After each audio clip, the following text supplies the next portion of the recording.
Buenos días, mi nombre es Ingrid Joana Pinzón Ruiz, a mi grupo y a mí nos correspondió la anatomía radiológica columna vertebral cadera pelvis. El grupo está conformado por Angie Yurani Vaca, Jameson Mauricio Carvajal, Nelson Leonardo Marín, Paola Carolina Hernández y quien les habla Ingrid Joana Pinzón.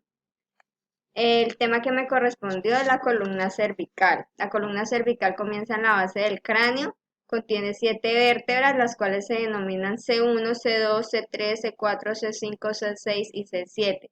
Los nervios cervicales también se abrevian desde la C1 hasta la C8.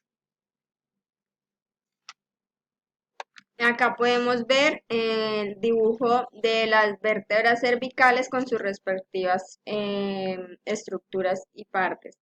Está el cuerpo vertebral, agujero transverso, tubérculo anterior, tubérculo posterior, apófisis articular inferior, apófisis articular superior. Está el surco del nervio espinal, el pedículo, la lámina, el apófisis espinosa. Encontramos dos vértebras, las cuales son el atlas y el axis. El atlas, su función principal es aguantar y mantener el peso de la cabeza. Asimismo, el atlas actúa como capa protectora de la médula espinal, interviene en movimientos de la región cervical. Acá podemos ver que el atlas y sus respectivas partes, que se encuentra el tubérculo anterior, arco anterior, surco de la arteria vertebral, tubérculo posterior, árculo posterior, la cara articular superior. Encontramos agujero transverso, tubérculo posterior, arco posterior. El axis es la segunda vértebra cervical, la cual permite la rotación lateral del cuello, igualmente con sus respectivas partes. Acá está el diente del axis, que es el cual permite el movimiento de nuestra cabeza, nuestro cuello, hacia adelante, hacia atrás y rotativamente. Muchísimas gracias. Soy Paola Hernández Ramos. Entonces a mí me correspondió lo de la parte de la columna vertebral. Cuando hablamos de la columna vertebral hablamos que es la estructura principal y soporte del esqueleto, ya que este protege la médula espinal y permite al ser humano desplazarse en posición de pie sin perder el equilibrio y mantenerse erguido. La columna vertebral está compuesto desde la cabeza hasta la pelvis por 33 vértebras. La región dorsal está compuesta por 12 vértebras de mayor y más gruesa pero menor movilidad. La columna de la parte dorsal es una parte imprescindible para mantener el cuerpo en equilibrio. Esta protege los órganos internos. En la región torácica es donde tenemos el corazón, los pulmones y otros órganos súper importantes y permite el anclaje de innumerables músculos, ligamentos y huesos. Por ello decimos que podemos considerar la región dorsal de la columna como el eje del cuerpo. Entonces, la vértebra dorsal o torácica ósea se articulan unas con otras para formar la denominada columna torácica. Aunque toda la columna vertebral está conformada por vértebras parecidas, cada una de la columna tiene características específicas. Entonces, acá tenemos la vértebra dorsal. Tenemos la composición de la vértebra, tenemos disco vertebral, anillo fibroso, está compuesto por la apófisis transversa, la apófisis espinosa, la carilla articular superior y la médula espinal. Entonces acá podemos observar la médula espinal, que es la que nos protege la parte ósea de la columna. Bueno, entonces acá tenemos unas curvaturas, las curvaturas que podemos observar le llamamos lordosis cervical, sifosis dorsal y lordosis lumbar. Entonces la sifosis dorsal o torácica es una curva que se abulta hacia atrás, formando una convexidad desde una vista posterior. La lordosis lumbar, al igual que la lordosis cervical, la curva se orienta hacia adelante, que es notable desde atrás como una concavidad. La zona media denominada región dorsal, compuesta por 12 vértebras de la D1 a la D12, o también la podemos denominar de la T1 a la T12, es para cuando nos referimos a las vértebras dorsales o torácicas.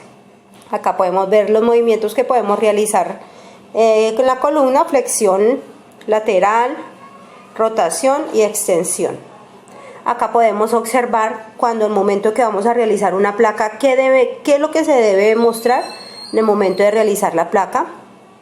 Acá cada cual está denominada como la tráquea, el pedículo, la apófisis espinosa, el cuerpo, la apófisis transversa, disco intervertebral, bifurcación traqueal, cada una aparece denominada, las costillas, la clavícula, la bifurcación traqueal, el disco intervertebral, cuerpos vertebrales.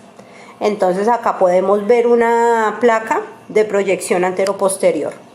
Acá las posiciones también lo mismo que nos muestran de la T1 a la T12 en la columna torácica anteroposterior. Acá podemos ver una placa también de la parte lateral. Acá también mostramos acá las partes que deben ser vistas al momento de tomar la placa para que no se vaya a confundir con un mal diagnóstico. Las referencias bibliográficas. Buen día, mi nombre es Nelson Leonardo Marín Pinzón, estudiante del tercer semestre de Tecnología y Radiología de Imágenes Diagnósticas de la UNAM del CEA Casillas. Me correspondió el tema de huesos lumbares. Las vértebras lumbales se encuentran articuladas entre las vértebras torácicas y los huesos sacros. Estas están situados en la parte final de la columna vertebral. Su característica es que las vértebras son muy voluminosas en comparación con otras vértebras. Esto tiene que ver porque ahí es donde se acumula todo el peso de la columna vertebral. Esto se encuentra en la última parte de la columna vertebral.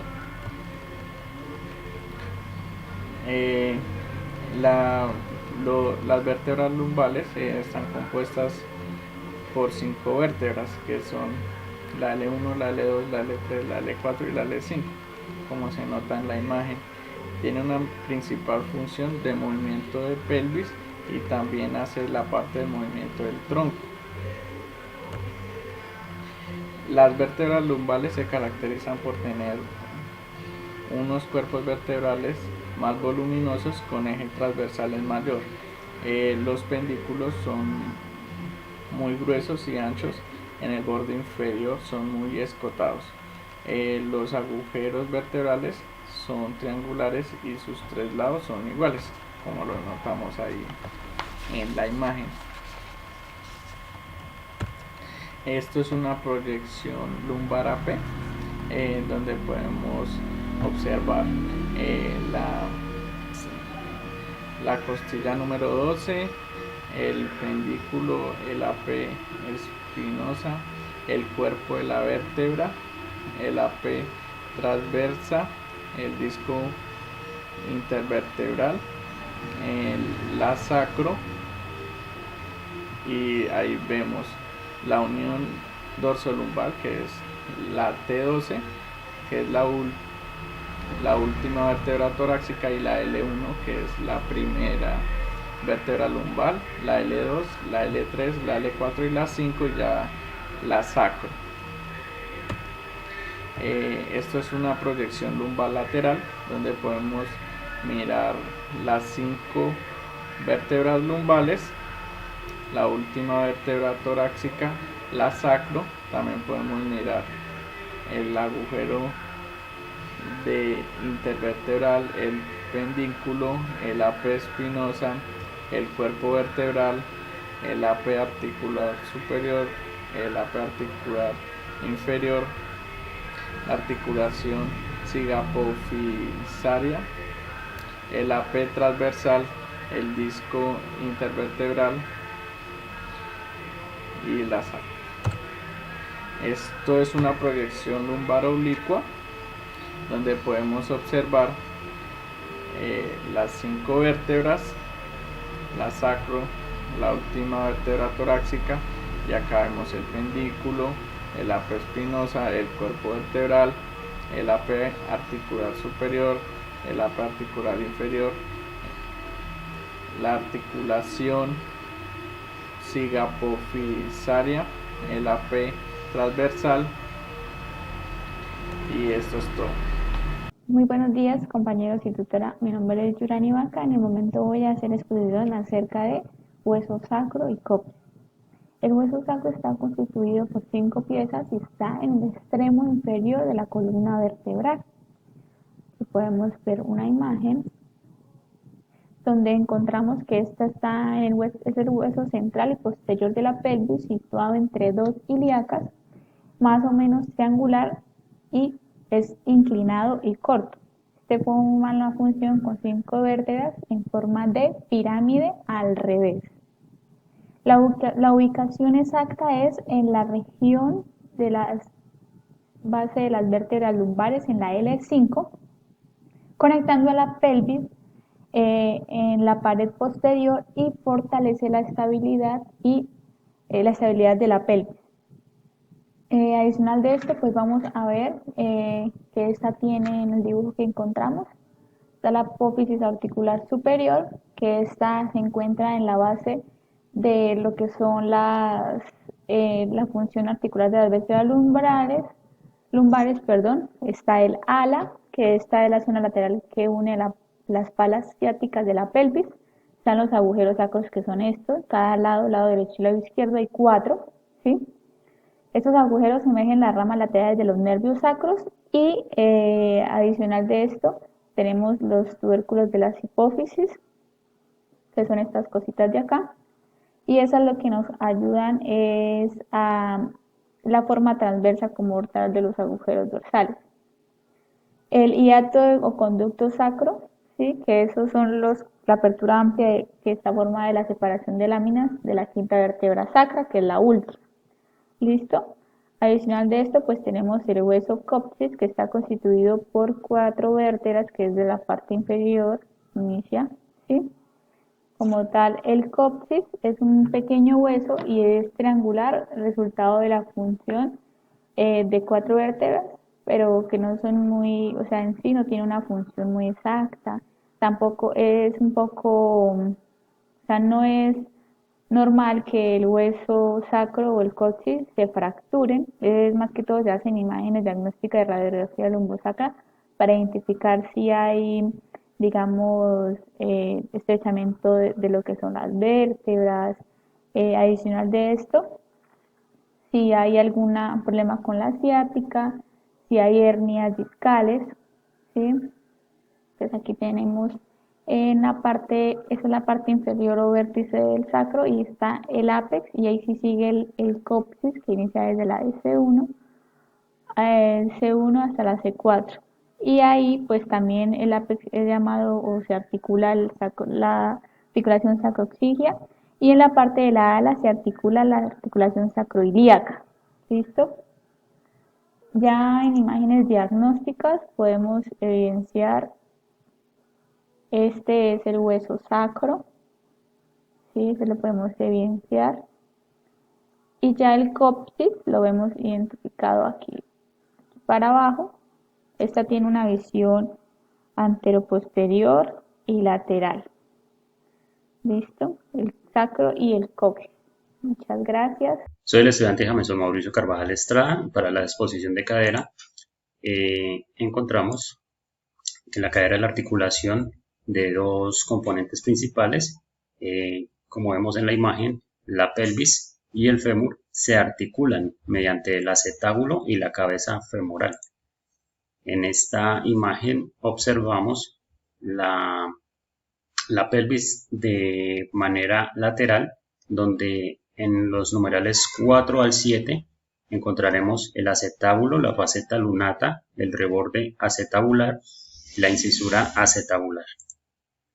En esta imagen vemos los músculos. El principal músculo que mantiene sostenido la cadera o la unión entre fémur y pelvis es el psoas ilíaco, como lo vemos en la imagen de este sector piramidal abdominal, y por las partes laterales el tensor de la fascia lata o el músculo del glúteo menor, que nos sirve para realizar la abducción. En esta vemos los ligamentos y lo que más nos interesa, que es identificar las estructuras anatómicas dentro de una imagen, para esta ocasión una radiografía en la cual identificamos la cabeza del fémur, el cuello anatómico femoral, el troclante mayor, el troclante menor y parte de la pelvis, donde tenemos la cavidad acetabular, donde tenemos una articulación que contiene líquido sinovial para una mayor movilidad. En esta ocasión, en esta imagen vemos ya lo que es la pelvis y los miembros inferiores articulados en un solo conjunto. Observamos las crestas ilíacas, el coxal, los isquiones y en esta parte las caderas ya articuladas con la pelvis. Muchísimas gracias.